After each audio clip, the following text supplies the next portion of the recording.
गांव किक्की हमेशा से अपनी खामोशी, हरे भरे खेतों और सादगी के लिए मशहूर था। यहां सूरज ढलते ही जिंदगी थम सी जाती थी, जैसे हवा भी सांस रोक लेती हो। गांव के बीचों बीच एक पुरानी खस्ताहाल कोठड़ी थी, जिसे सब काली कोठड़ी कहते थे। उसके टूटे दरवाजे, झुलती खिड़कियां और स्याह दीवारें दूर से देखकर ही इंसान के दिल में अनजाना खौफ पैदा कर देती थीं। गांव के बच्चों को सख्ती से मना था कि वो इस कोठड़ी के पास भी न जाएं, मगर खौफ और तजस्सुस दोनों हमेशा इंसान को अपनी तरफ खींचते हैं। कहते थे कि कभी यहाँ एक बेवा औरत रहती थी, जिसका घर आग में जल गया था। वो खुद तो बच गई, मगर उसकी छोटी बेटी धुएं और शोलों में कहीं गुम हो गई। उस दिन के बाद वो औरत पागलों की तरह हर रात गांव में भटकती और चीखती चिल्लाती रही। फिर एक दिन अचानक वो गायब हो गई। उसके बाद कोठड़ी वीरान हो गई, मगर लोग कसम खाकर कहते थे कि रात को अंदर से चक्की चलने की हल्की आवाज आती है, जैसे कोई टूटे हुए दिल के साथ आटा पीस रहा हो। चिराग कोई भी जलाए, चंद सेकंड में खुद ब खुद बुझ जाता, जैसे हवा में किसी अनदेखे हाथ ने उसे थपथपाकर बंद कर दिया हो। ऐसे में गांव के स्कूल में नया मुदर्रिस आदिल आया था। शहर में पला बढ़ा, पढ़ा लिखा, डर और तवहमात से बेनियाज। गांव वालों की बातें इसके नज़दीक सिर्फ किस्से थे, हकीकत नहीं। इसे यकीन था कि हर आवाज़ का कोई साइंसी जवाब होता है और हर खौफ के पीछे सिर्फ इंसान का वहम। मगर कुक्की गांव ऐसा था जो इंसान के अंदर के गुरूर को आहिस्ता आहिस्ता चीरता था, जैसे खामोशी भी बोलती हो। एक शाम जब धूप आखिरी सुर्ख लकीरें आसमान पर छोड़कर डूब रही थी, आदिल स्कूल से वापस आ रहा था। रास्ते में से गुजरते हुए इसकी नज़र काली कोठड़ी पर पड़ी। आज इसके दरवाजे नीम वाह थे, जैसे किसी ने अभी अभी इन्हें खोला हो। उसे लगा शायद हवा से यूं हो गया होगा। वो बढ़ा दरवाज़ा बंद करने के लिए, मगर अचानक एक दमदमाती धीमी सी रोने की आवाज़ अंदर से आई। इसके कदम रुक गए। इसके बदन पर कपकपी सी दौड़ गई, मगर वो फिर भी साबित कदम रहा। सोचा शायद कोई औरत या बच्चा अंदर फंस गया हो। वो आहिस्ता से आगे बढ़ा और दरवाजे के पास खड़ा होकर कान लगाया। आवाज़ वाकई रोने की ही थी। इसने दिल मजबूत किया और अंदर कदम रखा। कोठड़ी की मट्टी में बासी नमी की बू थी, जैसे यहां बरसों से कोई सांस ले रहा हो। अंधेरा इतना गहरा था कि हाथ को हाथ स्याह धब्बे में बदल जाता। मगर फिर उसकी नजर कोठड़ी के कोने में पड़े एक पुराने लकड़ी के चक्की के पहिए पर पड़ी। वो हल्के हल्की हरकत कर रहा था, जैसे कोई उसके पास बैठा हुआ हो, जबकि आदिल के सिवा अंदर कोई न था। वो चंद लम्हे साकित खड़ा रहा। उसका दिमाग उसे यकीन दिलाने की कोशिश करता रहा कि शायद कोई जानवर अंदर आ गया हो, हवा चलती हो या नीचे कोई सुराख हो जिससे पहिया हिल रहा हो। मगर उस दिन हवा बिल्कुल बंद थी, बाहर पत्ता भी नहीं हिल रहा था। चक्की के पास एक टूटी हुई मिट्टी की हांडी रखी थी, जिससे धुआं सा उठ रहा था, जैसे ताज़ा पकाई गई कोई चीज़ अभी अभी हांडी में डाली गई हो। आदिल बेअख्तियार पीछे हटा। दिल तेजी से धड़कने लगा। जैसे ही वो बाहर निकलने लगा, दरवाजा जोर से उसके पीछे बंद हो गया। वो घबरा कर मुड़ा, मगर कोई नहीं था। अंधेरा उसके बिल्कुल करीब आ गया था। उसे लगा जैसे कोठड़ी सांस ले रही हो। उसने जोर से दरवाजा खींचा, मगर वो हिला तक नहीं। फिर अचानक उसके कानों में एक औरत की दबी दबी सिसकी उठी। आवाज बिल्कुल नजदीक थी, जैसे वो औरत उसके पीछे खड़ी हो। वो पलटने की हिम्मत न कर पाया। उसका बदन कांपने लगा। औरत की आवाज आहिस्ता आहिस्ता बढ़ने लगी। अब वो रो नहीं रही थी, कुछ बोल रही थी, मगर अल्फाज मुबहम थे, जैसे सदियों पुरानी किसी बोली में दोहरा रही हो। आदिल का दिमाग सुन्न होने लगा। उसने आखिरी बार जोर लगाया और दरवाजा खोलकर बाहर भाग निकला। थोड़ी दूर जाकर उसने सांस सीधी की। पीछे देखने की हिम्मत भी न हुई।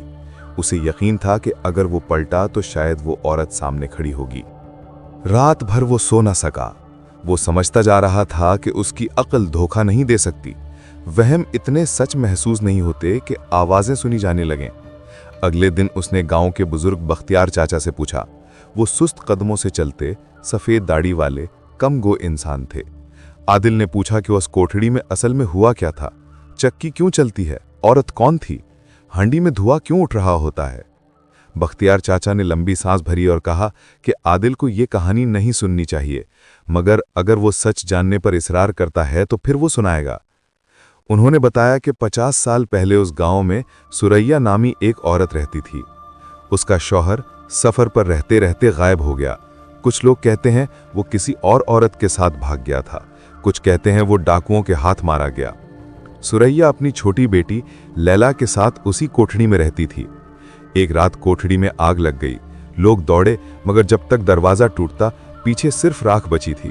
औरत चलती फिर रही थी, मगर बच्ची का जिस्म कहीं नहीं मिला। वो पगली होकर हर रोज चक्की चलाती, बेटी को पकाती, चीजें बनाती और कहती कि लैला भूखी है। फिर एक दिन वो गांव से गायब हुई। इसके बाद कभी किसी ने उसे ना देखा, मगर रात को चक्की चलने की आवाज आती रही। आदिल कहानी सुनकर खामोश रहा। उसके सवाल और बढ़ गए। बच्ची की लाश ना मिलना, औरत का गायब हो जाना, कोठड़ी का जिंदा सा महसूस होना, ये सब उसके जहन में भटकने लगे।